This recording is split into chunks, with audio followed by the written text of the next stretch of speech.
పాకిస్తాన్లో ఒక దారుణమైనటువంటి ఘటన చోటు చేసుకుంది. ఉద్యోగం చేస్తూ ఉద్యోగంలో ప్రాణాలు కోల్పోయేటటువంటి ప్రతి సైనికుడిది వీరమరణమే. ఇప్పుడు పాకిస్తాన్ సైనికులు వీరమరణం పొందారు 14 మంది.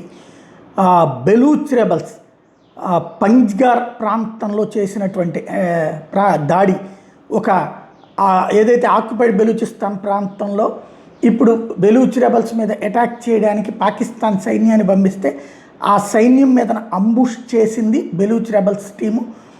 ఒక్కసారిగా 4 వైపుల నుంచి దాడి చేసి 14 మందిని చంపేసి అక్కడి నుంచి పారిపోయింది. మొత్తం ఒక బెటాలియన్గా వెళ్తున్నటువంటి పాకిస్తాన్ సైన్యపు కదలికల్ని పసిగట్టి మరి దారుణమైనటువంటి అటాక్ చేసింది.